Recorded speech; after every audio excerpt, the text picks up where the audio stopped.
My brother thought he was exposing a liar.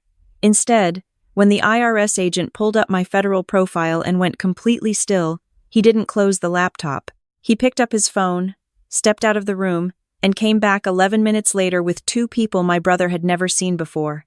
They didn't knock. They walked in like they owned the place. And my brother, the man who had been smiling at me across the kitchen table 30 minutes earlier, suddenly looked like he couldn't remember how to breathe. My name is Sarah Calloway. On paper, I am a 31-year-old mid-level financial compliance analyst working for a regional consulting firm in Columbus, Ohio. My LinkedIn profile lists 3 endorsements for Excel and a certification in basic forensic accounting that I earned online in 2019. My apartment is a 1-bedroom on the 3rd floor of a building that smells faintly of mildew in the hallway. I drive a 6-year-old Honda Civic with a cracked passenger side mirror I keep meaning to fix. That is the version of me my family has always known. It is the version they find embarrassing. The reality is something I cannot discuss at dinner. I work as a financial intelligence analyst embedded within the Drug Enforcement Administration's Financial Investigations Unit. I don't chase people. I chase money. I build the kind of paper trails that put cartel accountants in federal prison.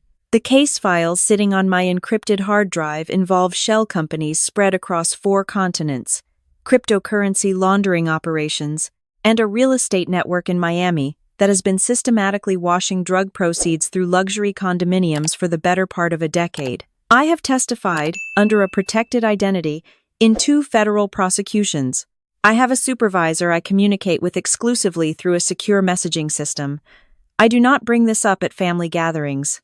I was reminded of why when I drove down to Cincinnati for my mother's birthday weekend. My brother had picked me up at the airport, which should have been my first warning. He almost never offers to do that. He stood at the arrivals curb in a pressed button-down shirt, which was the second warning. My brother does not dress up to pick people up from airports. He dresses up when he wants something. "You look tired," he said, hugging me with one arm while he took my bag with the other. He always managed to compliment and insult in a single sentence. "Long week," I said. "Work stuff?" "Always." He loaded my bag into the back of his SUV, the expensive one, the lease he liked to mention whenever the conversation turned to money. My brother is 36 and runs a financial technology startup called Nexus Capital Advisors. He has 11 employees, a glass-walled office in downtown Cincinnati, and a pitch deck he has been refining for the past 2 years in search of a second round of funding. His wife, a woman I have never been able to fully warm to, is what my mother diplomatically calls ambitious. She runs a lifestyle brand on Instagram and sells personalized investment advice to her followers, which exists in a very gray regulatory space that I have never mentioned out loud. "Mom's excited you're here," my brother said as he merged onto the highway. "I know. She keeps saying you never come home enough. I come when I can." "Right," he said, in the particular tone that men use when they want to say something else but are calculating the risk. "Sarah, can I ask you something?" "Sure. Things are good with work? Everything's stable?" "Everything's fine," I said. He nodded slowly, like he was filing that answer away for later. I watched the highway signs blur past and told myself I was being paranoid. I told myself it was just my training making me read subtext into normal conversation. I told myself my brother was just being nosy in the ordinary way that families are nosy. I was wrong. My mother's birthday dinner was the kind of event she insisted on keeping small, which meant 12 people around a dining room table that seated 8 comfortably. She had made her lasagna, the one with the bechamel sauce that she had been perfecting since 1997, and there were 2 bottles of red wine already open when I arrived. My aunt was there, and 2 of my mother's friends from her book club, and my brother's wife, who was wearing an outfit that cost more than my monthly rent. For the first hour, things were fine.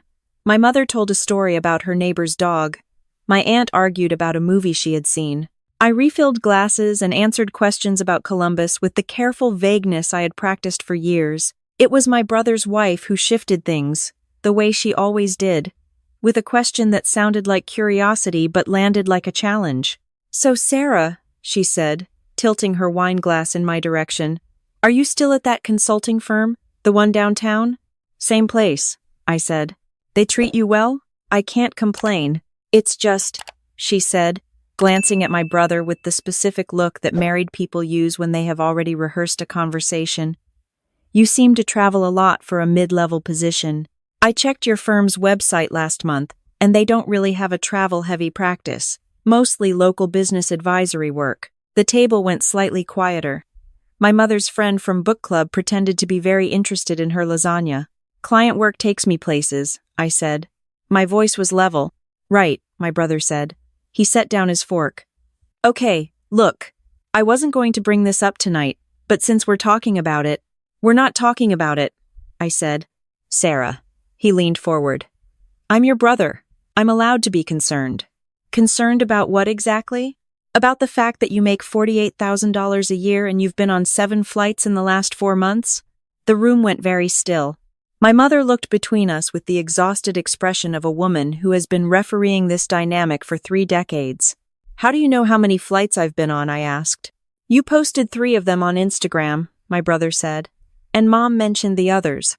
I mentioned that you called from an airport, my mother said quietly, looking genuinely apologetic. I didn't think it was private. It's not about the flights, my brother's wife said. She had the smooth, controlled delivery of someone who had scripted this. It's about the pattern. Sarah, you live alone. You don't own anything. You've turned down every opportunity we've offered you, but you travel constantly. You never talk about your work, and when anyone asks follow-up questions, you act like we're interrogating you. Because this feels like an interrogation, I said. It feels like concern, my brother said. It feels like surveillance. Surveillance is a dramatic word. So is intervention, I said. But that's what this is, right? Is that the word we're using? My aunt cleared her throat and suggested dessert.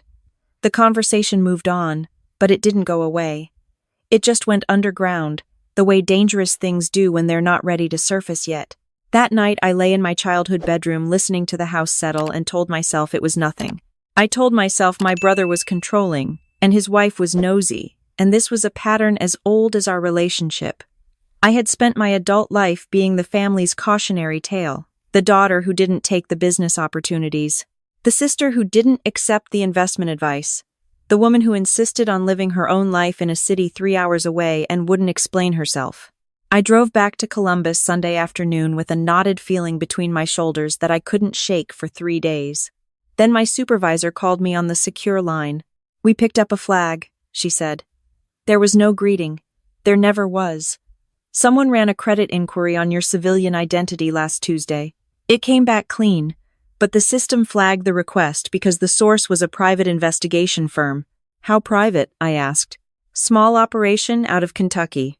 2 former insurance investigators. They do background work for hire. A pause. Sarah, do you know who might have ordered this? I thought about my brother leaning across the dinner table with his fork set down. I thought about his wife's scripted delivery. I thought about the look they had exchanged. I have a pretty good idea, I said. What I didn't know yet was how far it had already gone. My brother's wife had connections through her Instagram business, the kind of followers who presented themselves as sophisticated investors and turned out to be former regulatory consultants and compliance professionals with very loose ethical boundaries. One of these followers, a man who had been commenting on her financial content for 2 years, had offered, apparently for a very reasonable fee, to help with what she described in her messages as a family welfare check.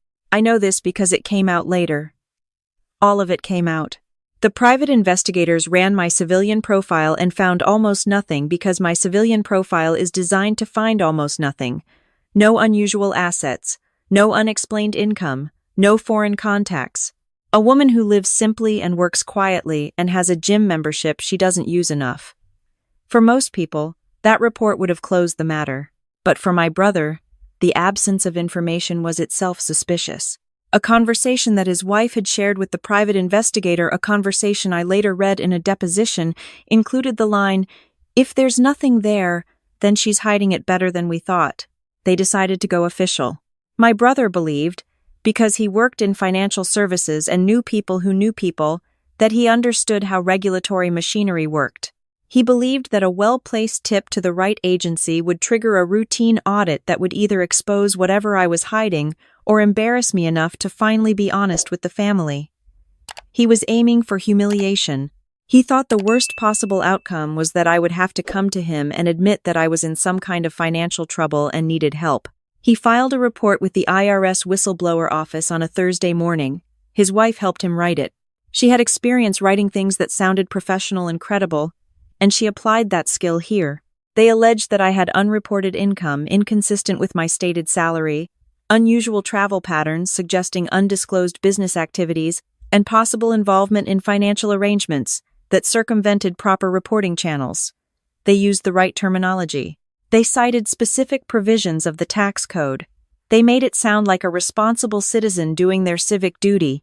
They had no idea that my employer runs a permanent monitoring protocol on any federal inquiry touching my civilian identity. They had no idea that the moment my name appeared in an IRS whistleblower submission, a secondary system flagged it, cross-referenced it against my actual clearance status, and escalated it to a senior duty officer within the hour.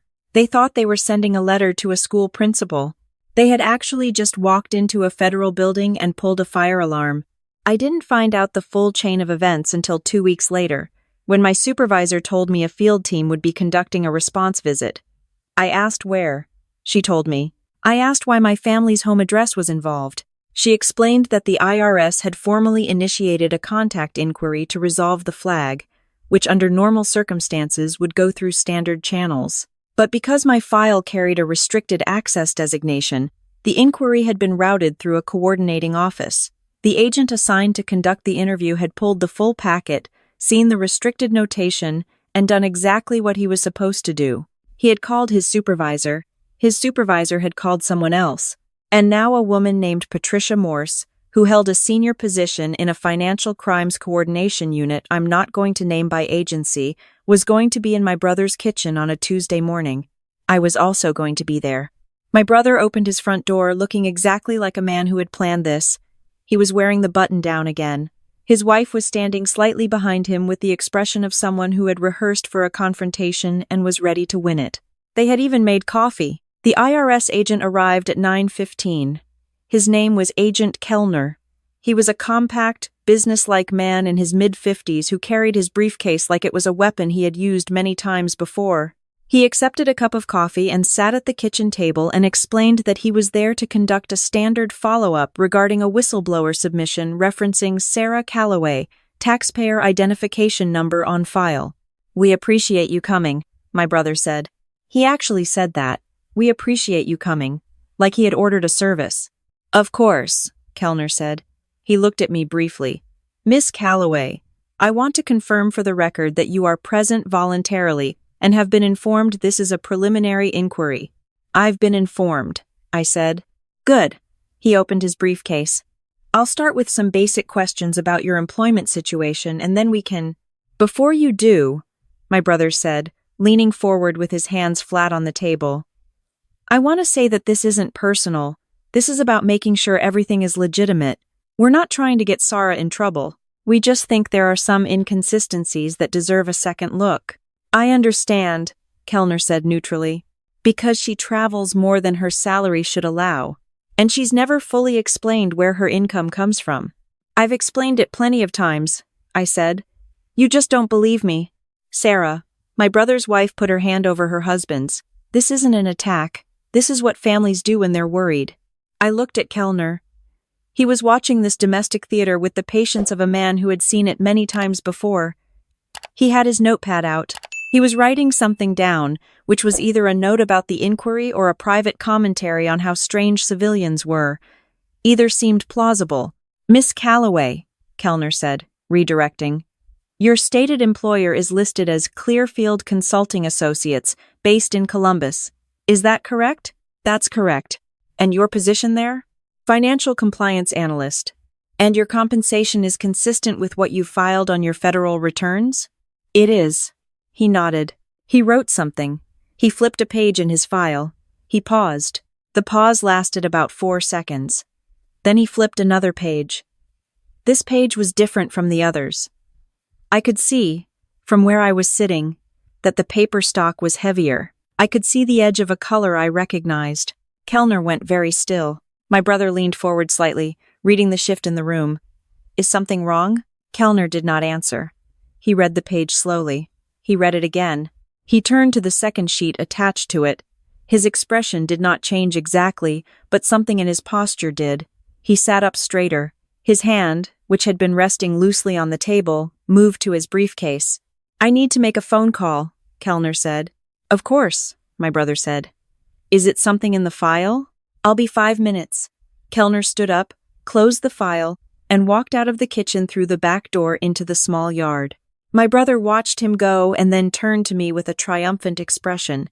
He found something. I agreed. "What is it? What's going to come out?" I picked up my coffee cup. It had gone cold, but I held it anyway. "Give it 5 minutes," I said. "Then you'll have your answer." It was not 5 minutes. It was 9. I know because my brother's wife was watching the clock and updating us every 2 minutes with the specific anxiety of a person waiting for a verdict they believe will go in their favor. When the back door opened again, Kellner was not alone. The woman who walked in behind him was about 45, with dark hair pulled back and reading glasses pushed up on her head like she had been interrupted in the middle of something. She was wearing a blazer over a dark shirt, and she moved through my brother's kitchen, with the complete comfort of someone who had walked into 100 unfamiliar spaces and made them hers immediately. Behind her was a man I had met twice before. He was younger, federal-looking in the nondescript way that federal agents are, and he was carrying a laptop bag. My brother stood up. "Who are you?" The woman looked at him with mild interest. "My name is Patricia Morse. I'm coordinating this inquiry from the federal side." She glanced around the kitchen with brief, efficient attention. "We're going to need about 45 minutes. I'd suggest everyone sit down. I'd suggest you explain what's happening," my brother said. "This was supposed to be a standard tax inquiry, a preliminary interview." "It still is," Morse said pleasantly. "It just got a little more complicated." She set her bag on the kitchen counter and looked at me. "Sarah." "Patricia," I said. My brother turned to me. His expression had shifted. The triumph was gone. In its place was something between confusion and the first cold edge of dread. "You know her? She's my supervisor," I said. The kitchen went silent. My brother's wife sat down. "Your supervisor," my brother repeated slowly. "At Clearfield Consulting?" "No," I said. Morse pulled out a chair and sat across from my brother. She placed a manila envelope on the table between them. "Mr. Calloway, I want to be very clear about a few things before we proceed.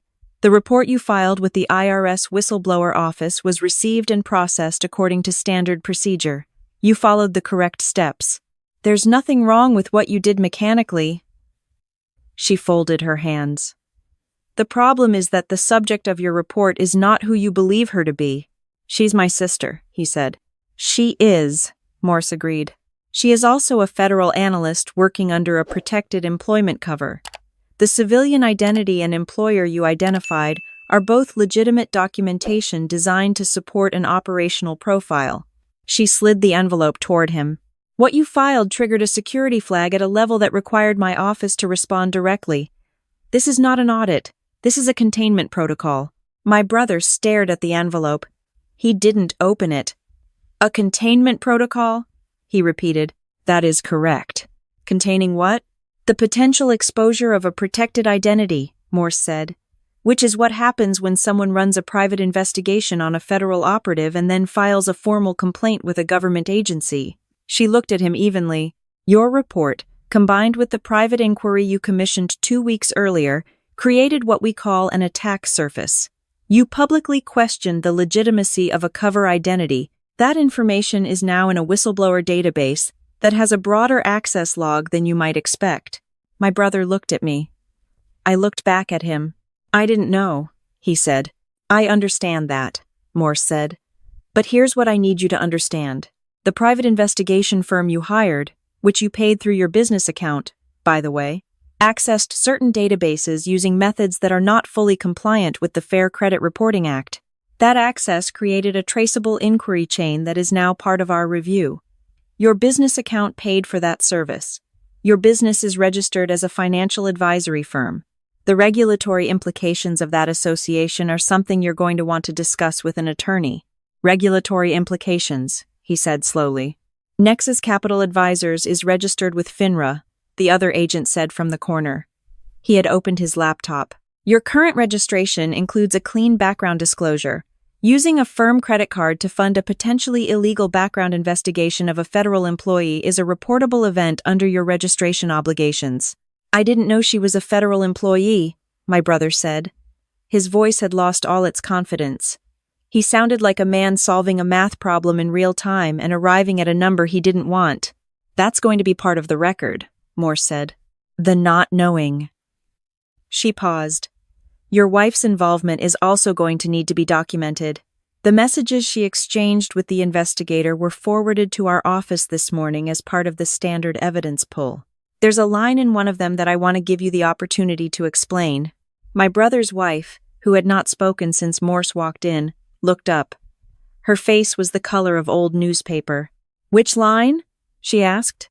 The agent on the laptop read it aloud. It was from a text exchange between her and the private investigator. It said, if the official channels don't find anything, we might need to look at filing something with the IRS to force an audit. Sometimes you have to use the government to do the work for you. The kitchen was absolutely quiet. I looked at my brother. He was looking at his wife. It was the kind of look that contains a very long conversation that neither person is ready to have. You suggested filing the report, he said. I was trying to help, she said. You told me it was your idea, he said. You said you were worried about Sarah. I was worried. You told the investigator to use the IRS as a tool, he said. His voice was very flat now. That's not worry. That's strategy. Morse let that sit for a moment before she continued. Mr. Calloway, here is the practical situation. The report you filed is being closed without action against Sarah. Her clearance status is unaffected. The flag that was triggered by your inquiry will remain in the record, but it will be annotated to show that it was the result of a misdirected domestic complaint. Okay, he said. However, Morse continued, we do need to complete a formal damage assessment. Your private investigator accessed databases using methods that may have exposed Sarah's cover profile to third-party systems. We need to know exactly what was searched, what was returned, and who had access to those results. That process requires your full cooperation and your wife's full cooperation. What does full cooperation mean? He asked. It means answering every question we have, completely and honestly. It means providing your communications records and your business records as they relate to this inquiry. It means not discussing any aspect of this conversation with anyone who isn't in this room. Morse looked at him steadily. And it means understanding that Sarah cannot tell you what she does. Not now. Not at your mother's birthday dinner. Not ever. That is not a personality flaw. That is a federal obligation. And the next time you decide to use government agencies to satisfy your curiosity about your sister's life, you should understand what kind of machinery you're putting your hands into. My brother sat back in his chair. He looked at the table. He looked like a man watching something he built come apart in a way he didn't understand. I was trying to protect her, he said. I know, I said. It was the first time I had spoken in a long time. You always think you're protecting me, but what you were actually doing was trying to control something you couldn't understand. And you thought the government would help you do it. I looked at him carefully. You should know that the government is not on your side when you use it as a weapon. He was quiet for a moment. Is Mom going to find out? That depends on how you handle the next part, Morse said. The investigation is contained for now. But the investigator you hired communicated with at least 2 other people about the inquiry before he delivered his report. We need to find out who those people are and what they know. That process starts today. My brother's wife started crying. It was not the genuine, surprised crying of someone caught off guard by consequences. It was the calculated crying of someone who has realized that crying might be the only card left to play. I watched it happen and felt nothing except a tired clarity. I had spent 10 years building a version of myself that could survive in the spaces between the visible world and the invisible one. I had calibrated my life with such careful precision that my own family had convinced themselves I must be broken, because the alternative, that I was whole in a way they couldn't see, was not something they were equipped to accept. Mr. Calloway, Morse said, closing her folder. We're going to move this conversation to a more formal setting. You and your wife are going to come with us, separately. She looked at him. You'll want to call your attorney before we begin. We have the same attorney, he said. You're going to want separate attorneys, Morse said. What your wife did and what you did are not the same thing. The report was filed in your name. The strategy was hers. Those are different legal positions. The look that passed between them in that moment was the kind that divorces are made of. I stood up. I pushed my coffee cup to the center of the table and looked at my brother one last time. He was staring at his hands. "Sarah," he said. "I'm sorry." I didn't answer right away. I looked at the kitchen around us. The house he had bought with his startup salary. The photograph on the refrigerator from our mother's last birthday. All three of us squinting into the sun. The life he had built that he was so determined to make me part of. Not because he loved me, but because he needed to account for all the pieces. "I know you're sorry," I said. "But you were sorry after the time you went through my emails in college, too. And after you called Mom and told her I was in financial trouble because I had a balance on my credit card. And after you showed Dad my graduate school thesis to prove a point you were making in an argument that had nothing to do with me." I looked at him. "Sorry doesn't have a great track record as a corrective measure." He didn't say anything. "The difference this time," I said, "is that there are actual consequences. Legal ones, professional ones, not for me." I looked at his wife, who had stopped crying and was watching me with very still eyes. "For you?" Morse touched my arm briefly. "We're ready when you are." I walked out of my brother's kitchen. The morning air outside was cold and clear and smelled like November. I stood on the front step for a moment and looked at the street, ordinary and quiet, the kind of street that has no idea what happens inside the houses that line it. The younger agent fell into step beside me. "Vehicles around the corner," he said. "I know." We walked. The sound of my brother's front door closing behind us was smaller than I expected it to be. 3 weeks later, I was sitting in a debriefing room going over the final assessment of the exposure. The private investigator had shared the results of his search with 2 people.